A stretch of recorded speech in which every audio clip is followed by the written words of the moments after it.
Well, I'm actually at the Mormon Trail Handcart Visitor Center. This is at Devil's Gap, where I was showing you before, and I thought this was closed off to the public, but I was totally wrong. It is open to the public. You can come in here and visit. They have a visitor center, but you can see, I'm going to show you some stuff that they have down here. They do the handcart reenactments for the Church of Latter-day Saints does for the young followers in the summertime here. So I'm going to show you a little bit about it. You got a good view of Devil's Gate over here versus from up the where I was up on the BLM land there. But I want to walk down here and take a look at the visitor center. Yeah, what a pretty setting here. Really nicely done. You can see some young people reenacting to see what it was like to do a cart. That's pretty cool, huh? Pretty cool. Yeah, this is an unexpected pleasure.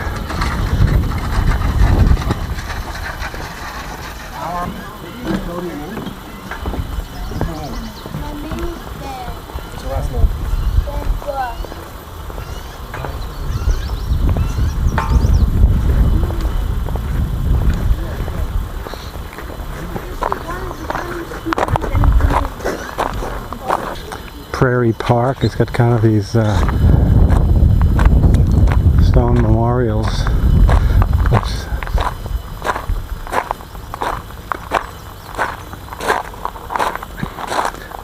The saints that did the hand carts came over from Europe, and they shipped them over. They had to, put them on steamer ships and everything. And once they got to Council Bluffs, they had materials so they could make their carts.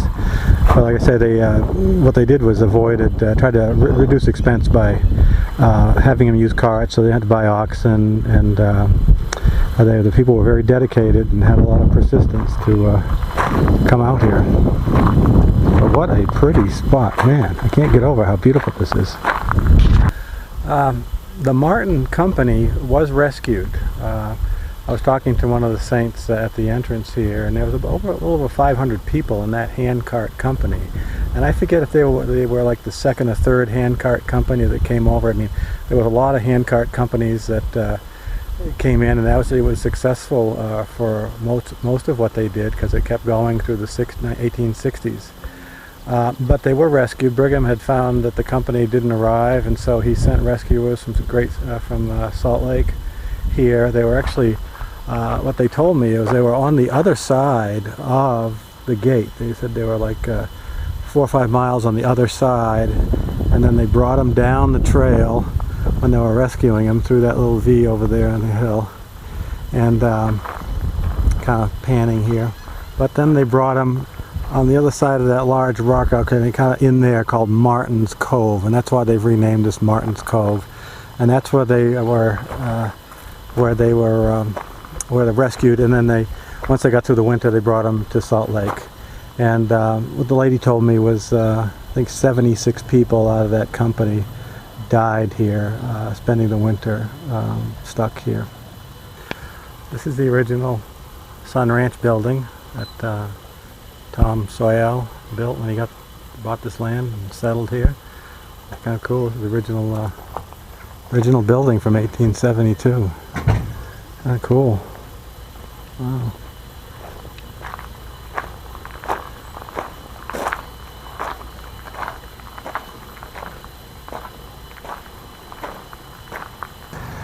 Well, here's where the trail keeps going. This is where they do the reenactments, and this is actually the original trail down here. They didn't have golf carts in that day, but you can actually follow this for quite a ways. Beautiful setting by this creek that runs down here. Just lovely.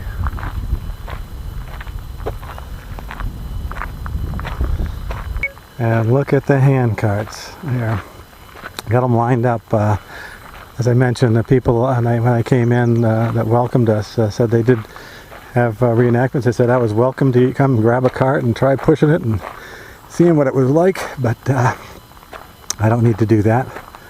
But that's really something. Yeah, this is one pretty spot along this creek. Just kind of show you. I could sit here all day listening to this babbling brook.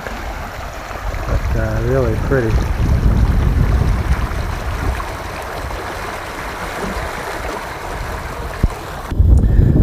So you can see another glimpse of the Mormon reenactment camp, and where they hold the summer programs here for young Mormon kids down there.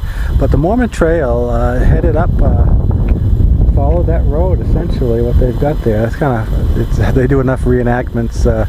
They kind of worn a path down there, but that's kind of where the trail is going, is right towards there. When they left Casper, they got off the Platte River near Casper, and they had to go 50 miles to get to the Sweetwater River. That was the next river, and it was a 50-mile journey that didn't have any really reliable water sources. So it was kind of, they had to fill up their water barrels and trek across some pretty barren scrub land. But they had a long trek to go to get towards there and to follow the Sweetwater and then go over South Pass. And that's kind of exactly the direction that I'm headed right now.